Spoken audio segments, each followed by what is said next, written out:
Alright guys, this video is going to be explaining what trading is. I get a lot of requests to make a video on trading.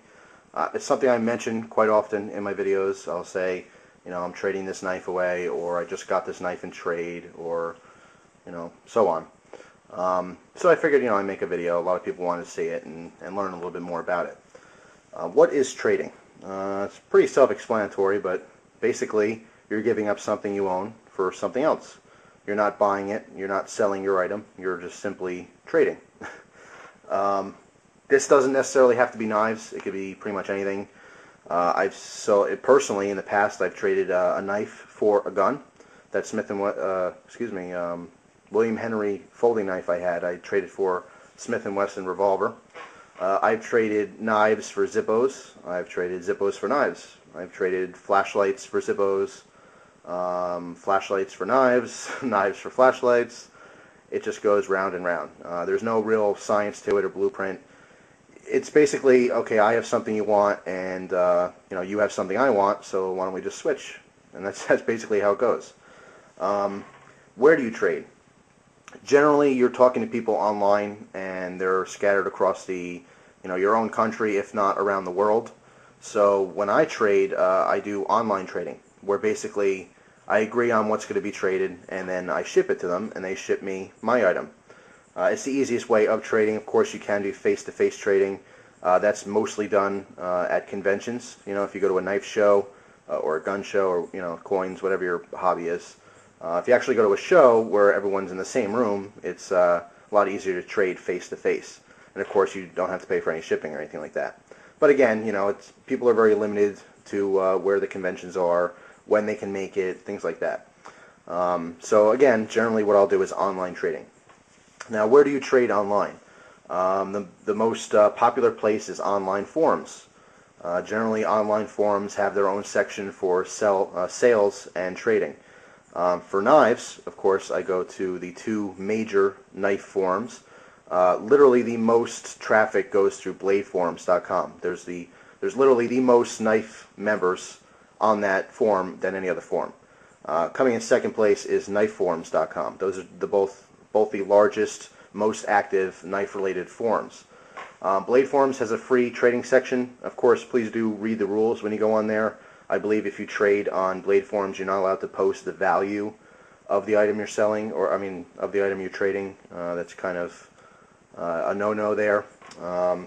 I've forgotten myself. You get like a warning there, but if you do it, a few times, they're gonna kick you off. So just be careful there. However, knifeforums.com, there's less rules than Blade Forums. So you can get away with pretty much put whatever you want there. But of course, there's tons and tons of different sub forums. There's smaller ones, such as if you're really into like microtech knives, there's a forum microholics.org, which I used to be very active in. If you're specifically into battle songs, there's a couple battle song forums, such as battlesongforums.com, as well as the Flipping Arena, which is Broken Brains /arena. There's a bunch out there, but like I said, the two major ones that cover pretty much all types of cutlery and knives are Blade Forums and Knife Forums. So what you do is you go over there, and let's say you are looking for something specific. Well, you can make a thread, or post a comment saying exactly what you want. Generally, what people do is they'll post in the title, they'll put the knives that they have, and then in the description, once you click on the title, the description says what they're looking for. If just an example, I have a Spyderco Endura, and it's a cool knife and everything, but I want something different, and I'm kind of looking for Benchmade Reptilian. Who wants to trade? It's stuff like that. Like I said, there's no real specific guidelines on how to do it. You're basically posting what you have and what you want, and then people contact you. Generally it's good to put your email information so they can contact you directly through email, as opposed to sending you private messages on the forums. A lot of times, if you don't visit the forums frequently, you miss out on messaging. So some people go as far as putting their home phone number on, or a cell phone number. Generally, I don't put my cell phone number on. I check my email often enough that I won't miss an email. But that's pretty much how it works. Like I said, there's certainly a trust factor here.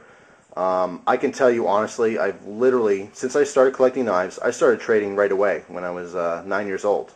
At that time, I was very limited. Of course, home computers were not as common, and the computer I had at my house, we had dial-up, and it was very slow and everything else.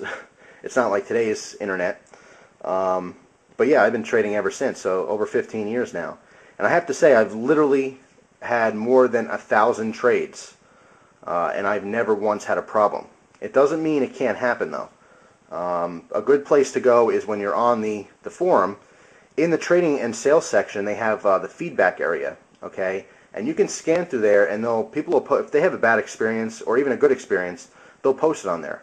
So if for some reason someone gets ripped off, they'll post the user's name. They'll tell exactly what happened. They'll tell their story. This way, you know which members to be aware of and to not deal with.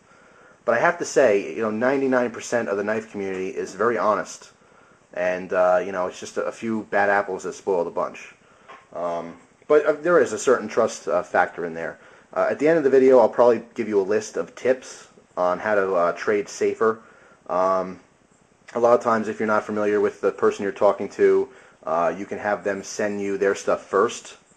Sometimes people go for that, and they're fine with that. Sometimes they don't. A lot of times, you generally ship at the same time. And, it's funny because even though I've never had a problem, every single time I do a trade, I'm waiting for the package, a couple days go by, whatever, and I always think, am I ever going to get something, And I guess luckily, I always do. But again, like I said, 99% of the knife community are good, very good people, very honest, and they won't rip you off. But like I said, you can't always trust that. Again, I'll go into detail with more tips at the end of the video. What you've been staring at for 7 minutes now is actually a current trade I've been doing. This is someone who contacted me here on YouTube. I don't know if they want me to mention who it is. If you do, just post a comment down below. But he was interested in my SOG Mini Pentagon, which of course is brand new. I just did the review. Contacted me right away, said, I want that knife. I got to have that knife.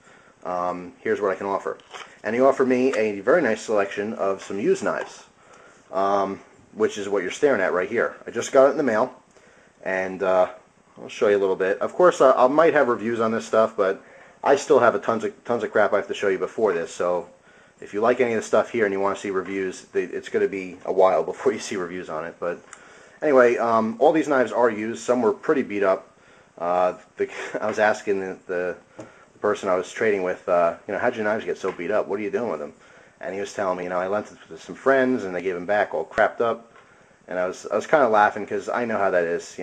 I've learned over the years, you don't lend friends good knives. You give them if you're even willing to give them a knife, you give them something cheap. But anyway, first knife here is a Cold Steel Bushmaster, which of course is that one-piece fixed blade. Very cool. I've wanted this for a long time. This one, the coating is actually very, very nice on this. It doesn't look to be used. However, there's a couple chips and dings in the blade. But generally, it's actually in pretty decent condition here.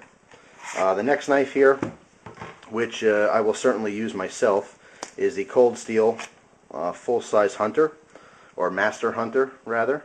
This is that Sanmai 3 blade. This had some, definitely, they're all scratched up and stuff, but I don't care because it's going to be a user. But a lot of dings in the spine here. Looks like it was batoned quite a bit. But I don't mind. It gives me an excuse to actually take them out and use them.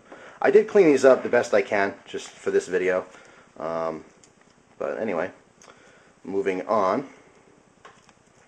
The next knife here is the Cold Steel.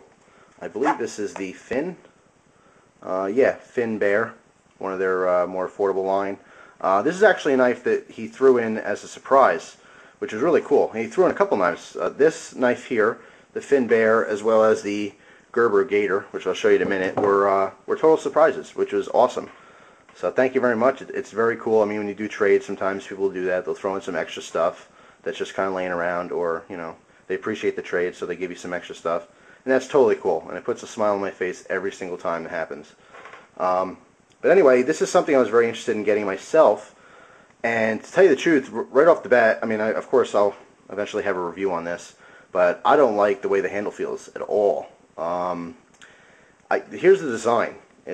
Now from a picture. This is the big deal with reviews. I mean, people appreciate the reviews that I do, and you know, a bunch of other people here on YouTube, because looking at a picture can sometimes be deceiving, Excuse me. Now looking at that, it's hard to tell the contour of that handle. But if you look on the back here, you can see it's kind of a teardrop shape, or I guess if it was upside down, it'd be a teardrop. But the front part is actually very narrow, so when I grip hard, it kind of digs into my fingers. I don't like that at all. It's actually like 10 times more comfortable if you hold it backwards, you know, and you have that narrowed part on the back where you can put your thumb, you know, or even the inside of your hand. So I don't know. I know a lot of times you guys say, you know, I like every knife I review because I never have anything bad to say. Generally, I review knives I like. I mean, for the most part, I know what's bad and I don't buy it, or I don't trade for it. That's why you don't see a whole bunch of bad knives I review. But sometimes there's surprises, and like this one. This is a knife I just don't like. It's not a bad knife. I mean, it's not a huge deal. I mean, I'm sure I can get over it to, you know, for my cutting tasks and stuff, but if I don't love it, you know, why keep it? It's probably not going to get used. So anyway, that's the Finn Bear from Cold Steel.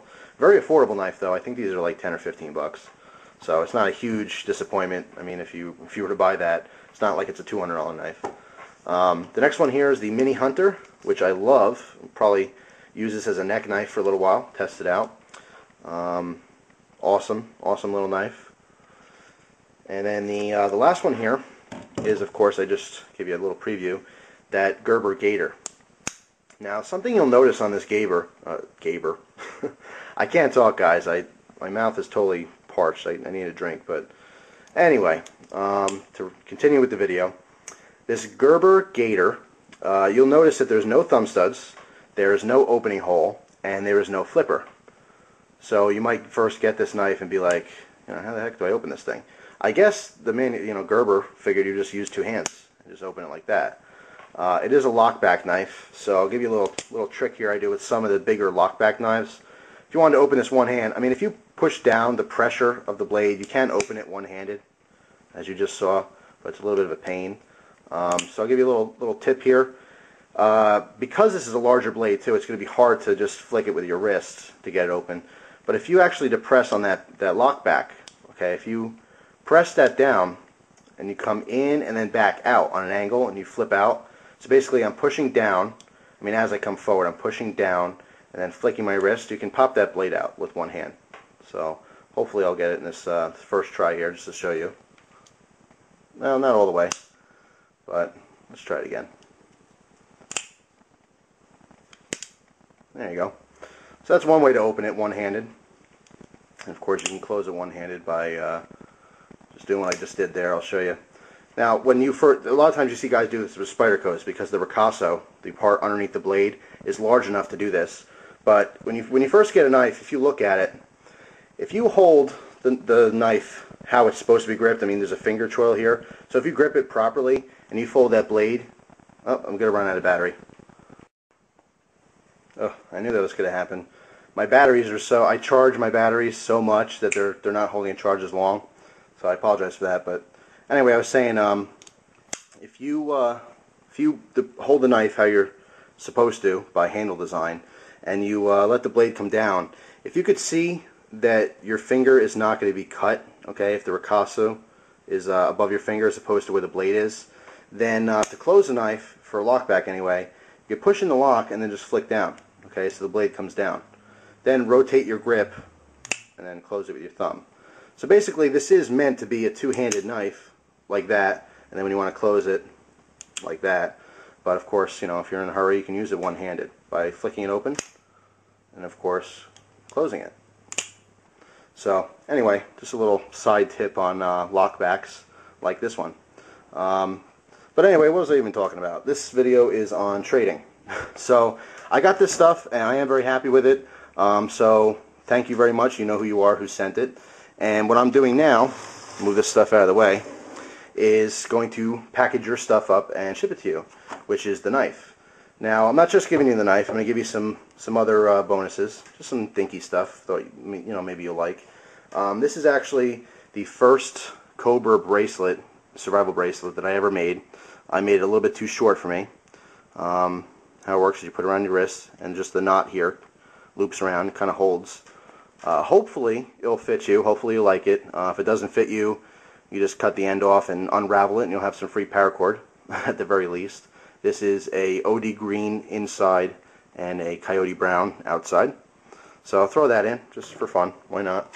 And then this is my first round style lanyard I ever made, and this is coyote brown with ACU gray. And this is actually just a little bit short. This loop is a little short. Originally I was going to give it to you so you can loop it through here for a lanyard, but it's not going to work because this is so thick here. But maybe you could put it on your house keys or something. It's not like super duper tight. Like I said, this is my first one of this style as well. So I don't know, maybe it's fun for you. Again, if you don't like these things or if it doesn't fit and you have no use for it, at least you could pull it apart and you have the free paracord. But I thought that'd be nice to throw in, just as bonuses. So what am I going to do now? I'm going to take this box, Priority Box, USPS. Of course, I do work for them. By the way, guys, if you need boxes, if I'm talking to my United States viewers, if you live in the United States, you can go to USPS.com and you can get these boxes sent to your house for free. There's no shipping cost, there's no charge on anything at all. The post office doesn't mind sending it to you because, of course, you're going to have to use them for your mail, so they make their money. But you don't have to, scrounge around trying to find a box. They have a bunch of different sizes. It's all completely free. Just order it to your house. You can get these in, I think, 25 packs. And they come open like this. They don't come as boxes. You have to fold it, but I'll show you. It's really easy. So you get a big pack like this in the mail. And, of course, you're set for boxes. Now, I like these for trading because they generally hold 1 to 5 knives, medium size or small. And this is like the VHS tape size box. So basically, you fold it in just like this. And there's your box. Okay, and of course, there's a self-adhesive strip here. You just peel that off, and you have a glue strip underneath. So when you're all done, you put your stuff in there, you fold it up, and this sticks to the top. You don't need anything. You just have to put your label on there where it's going, and you're all set. So that's pretty much all that's really involved. I mean, this part, like I said, good communication. The biggest part of a good trade is good communication. When you're talking to someone about what's being traded, be very specific on the condition.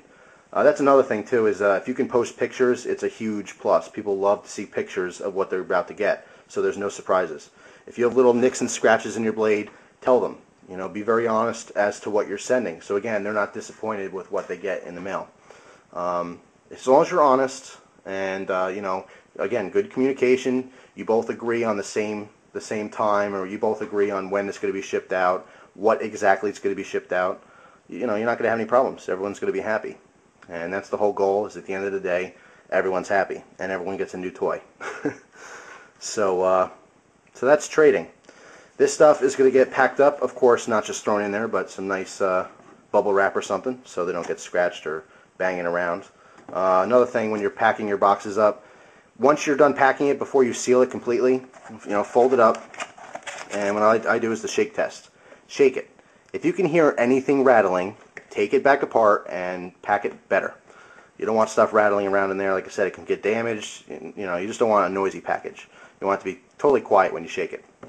That's pretty much it. If you're dealing with very, very expensive items, I mean, you can always insure the package. You can always do delivery confirmation, signature confirmation. You don't have to send it priority. You can send it, anything you want. If it's extremely expensive, I would recommend sending it express mail or perhaps even registered mail.